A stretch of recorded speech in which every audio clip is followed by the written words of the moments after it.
Hello friends, कैसे हैं आप सब। आई होप आप सभी अच्छे होंगे। Welcome back to my new blog. तो आज सुबह मेरी आँख खुल गई थी 4:15 पे।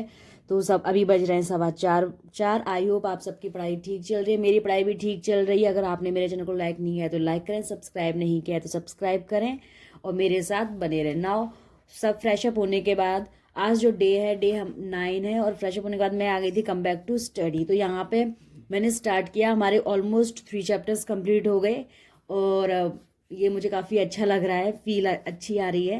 देन आज जो हम स्टार्ट करने वाले थे वो था हमारा नेक्स्ट चैप्टर, न्यू चैप्टर था, जो कि वो था चैप्टर 4।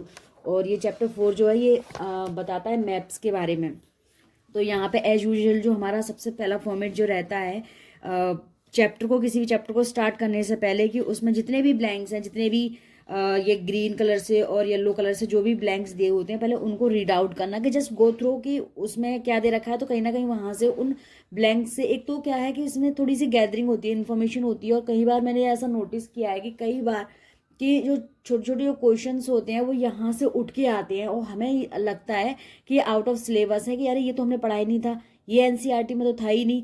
बट वो होता यही है। पर क्या होता है, एग्जामिनर को ये लगता है कि चैप्टर सभी पढ़ लेते हैं, लेकिन जो ये बॉक्सेस होते हैं इनमें एक इम्पॉर्टेंट इंफॉर्मेशन होती है। तो यहाँ पे हम क्या है, अगर इसको जस्ट ऐसे छोड़ देते हैं तो यहाँ से कहीं ना कहीं क्वेश्चन उठ जाते हैं और वो हमें ये लगता है कि आउट ऑफ सिलेबस है, कि हमने पढ़े ही नहीं है। तो सबसे पहले जो चीज़ इंपॉर्टेंट है तो उसको पहले एक बार स्टार्ट हो करने से पहले गो थ्रू हो जाओ, उसको एक बार रीड आउट करने के बाद देन उसके बाद हम अपने चैप्टर्स को। तो और हाँ, यहाँ पे इसमें क्या है, इसमें बहुत सारे डायग्राम्स भी दे रखे हैं। सबसे पहले यहाँ इस चैप्टर में ये अच्छा चैप्टर लगा मुझे। इसके नाम से समझ में आ रहा है मैप्स में, यानी कि मतलब पूरी दुनियादारी के बारे में पता चलेगा हमें। और इसमें कुछ डायग्राम्स दे रखे हैं, वो बहुत इंपॉर्टेंट डायग्राम्स हैं। जैसे कि ये यहाँ पर रेलवे लाइंस, रोड्स की जो रोड्स का जो सिंबल होता है, सिंबल्स दे रखे हैं, जो कि बहुत बहुत मोस्टली इम्पॉर्टेंट होते हैं सिंबल्स। तो इनको भी करना बहुत ज़रूरी है। और डायरेक्शंस, जिनको ये प्रॉब्लम होती है, हमेशा डायरेक्शंस में प्रॉब्लम होती है। डायरेक्शंस ईजी होता है, लेकिन जितना ये ईजी होता है ना, उससे कहीं ज़्यादा ये कॉम्प्लिकेटेड होता है। तो इसमें 2 टाइप्स के डायरेक्शन होते हैं ना। एक होता है नॉर्मल डायरेक्शन, कार्डिनल डायरेक्शंस। तो नॉर्मल डायरेक्शंस तो 4 हो गए, और कार्डिनल डायरेक्शंस जब भी पूछता है कार्डिनल डायरेक्शन तो ये डबल हो जाता है, 4 × 2 8। ना मेरे मॉर्निंग का स्वेट कंप्लीट हो चुका था। Then come back to kitchen. यहाँ पे मुझे अपने खाने पीने का देखना था, बनाना था। आज क्या है, आज मैंने कुछ ज़्यादा हैवी नहीं बनाना था, मुझे बहुत लाइटली बनाना था, क्योंकि मुझे पता था कि आज शाम को हमें कहीं जाना है बाहर फंक्शन में। तो अभी हैवी बनाने से या अपना टाइम वेस्ट करने से कोई फ़ायदा नहीं है। और फिर वैसे भी रात को जब हैवी डिनर करना है तो फिर क्यों अभी से ज़बरदस्ती अपने करूँ अपनी हेल्थ को।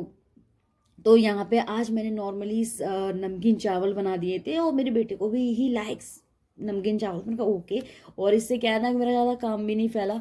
और वैसे भी कहीं ना कहीं जाते हैं तो एक तो बहुत ज़्यादा इरिटेशन ये हो जाती है यार, कि क्या क्या निकालना है, क्या क्या रखना है, वो सारी चीज़ों को कलेक्ट करना, कि ज्वेलरी की, ड्रेस की, ये कि फिर बच्चे को रेडी करो, फिर टाइम। तो मैंने कहा चलो ठीक है, मैंने एटलीस्ट कम से कम थोड़ा बहुत तो रिलैक्सेशन मिलेगा।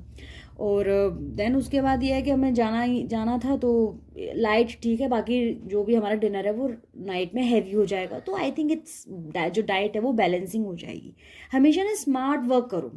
स्मार्ट कैसे बने, हमेशा लोगों का क्वेश्चन रहता है स्मार्ट कैसे बने।